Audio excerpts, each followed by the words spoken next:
we talked about production. We talked about studio practices and etiquette.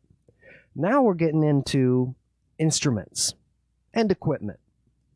Because some equipment counts as instruments, but not all of it. Okay, first of all, we have the axe. An axe, today, it could be anything. It could be your keyboard.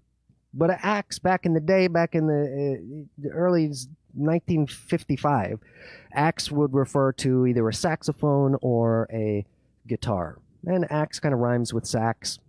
Doesn't rhyme with guitar too well, but guitar kind of looks like an axe. You can make a little kind of axing motion with it. So there's your axe. Drop D is the next instrument slang. Drop D is when you take your guitar and you go to the lowest string, which is usually this low E here, and we're going to drop it down, which would sound like this if you did it on a guitar.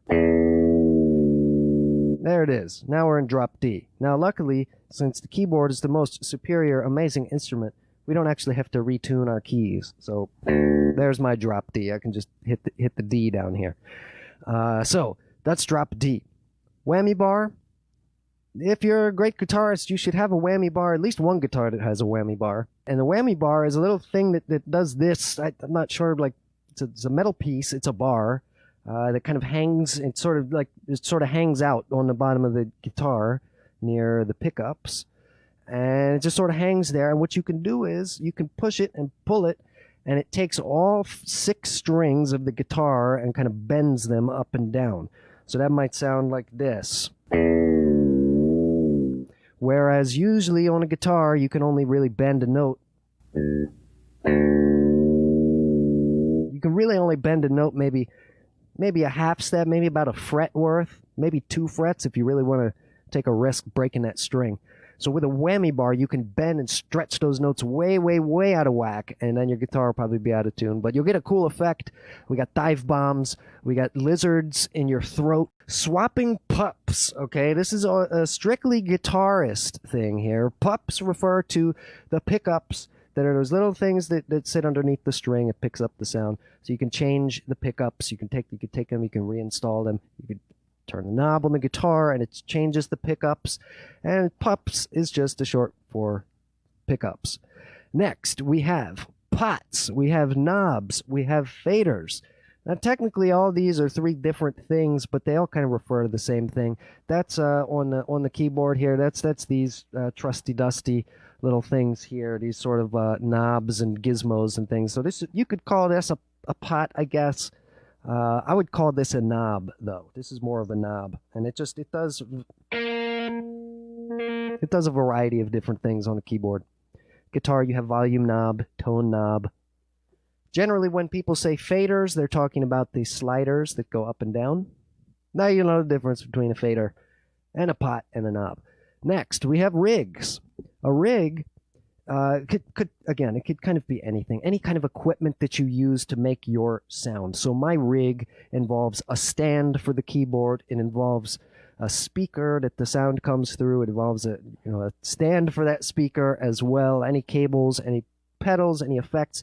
The sum total of the equipment that you use to perform at your show, that's your rig. It could be an amplifier. It could be a cabinet. It could be a pedal, amp, cab, pedal board. All the same kind of stuff. Put it all together, you got a rig.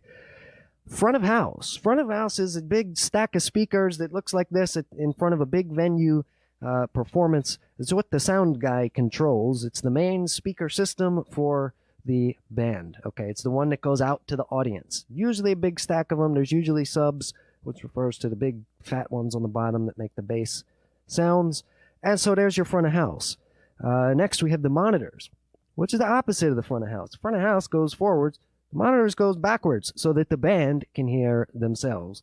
So if you're a sound guy, you really, really better know this stuff. I hope you're not learning this on this video. Please, please tell me. Next, we have amps as well, as because monitors are not the same thing as your amp all the time. Usually the monitor is what the sound guy is sending you from the board. Your amp is just yourself. So an amp could be a monitor, but it's also you're only going to hear yourself out of that monitor. So I don't know if it really counts as a monitor. But there's a distinction there. The difference between boards and the board. Okay. Now what I have here, this is a board, but over there with all the wacky little lights and faders and gizmos and 50 million cables coming out of it, the guy, again, the thing that the sound guy controls, that is the board. Think of it as like the big master brain of your live show. That's the board. We're talking about the sound board, otherwise known as the mixing board. But boards could just be any keyboard, any instrument that has black and white keys on it. Next, we have specials versus mains. And specials basically refers to the strings, the horns, okay, the pads, all of that goodness. And the mains would usually be either a Rhodes sound or a piano sound. And so it's up to the musical director which keyboard player plays which part during which song. Okay, so mains, kind of the nucleus, specials extra. Okay, snakes and DIs. Okay, these are all the things that sound guys use to get your sound from your instrument all the way over to the board, which might be 20, 30, 40, 50, 60, sometimes more than that feet away, if you're talking about the big venues and big theaters and such. So the DI is one box that takes one instrument, you plug into it, and it runs a real long 911 million foot cable back to the sound board, the board. The snake is like the same thing, but it's really big and it's really thick, like the thickness of a big like garden snake or something. And what the snake does is that takes maybe 20, maybe 30, maybe 40 of those like DI boxes and all combines it into one big fat huge cable like this.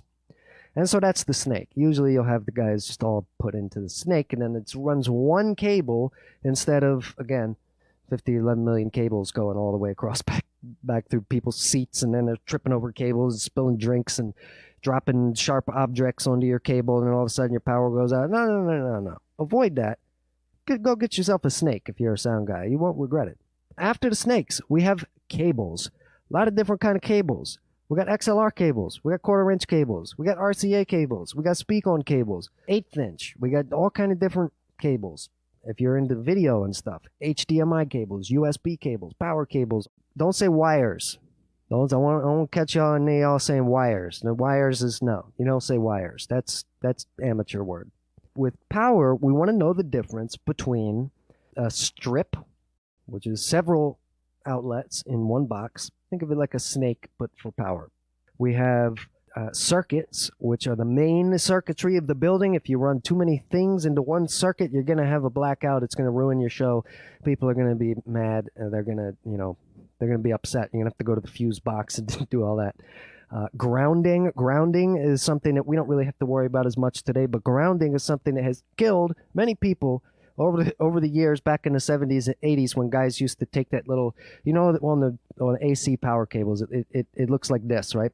There's that one big one at the bottom here, and guys used to take pliers because they thought they were real big geniuses, they're Einsteins, and they'd take pliers and they would pull the ground part out of the cable, because not all of the outlets back then had that grounding insert. And so they're like, well, we got to do the show, so just take a plier, pull that out, and now we're putting a grounded cable into an ungrounded outlet, and then before you know it, your bass player has been electrocuted to death. He's just sat in the electric chair and he's just executed himself, and he didn't even commit a crime. Extensions, obviously everybody knows what extension cord is, or at least you should, if you're a sound guy or anything like that.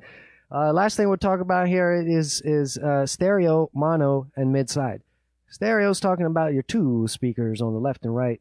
Mono is straight down the middle. That's when both left and right are both playing the same exact thing, and then you have it in the middle. Okay? Panning is when you turn one side down, you turn the other side down, it goes left, right. Mid-side refers to the balance between the middle and the sides.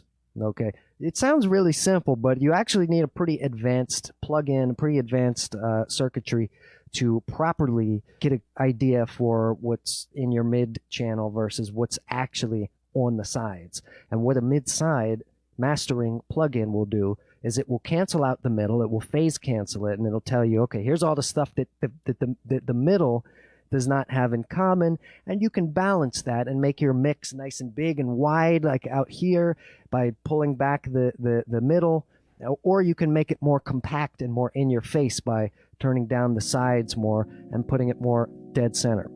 So that's mid side. Okay, of course we're talking about the difference when you're mixing or whether you're doing live show mixing between the left, the right, and the front and the back. Okay, you only have two speakers, but mix engineers actually have control over front and back as well. So sound is actually more of a three-dimensional thing than you might think.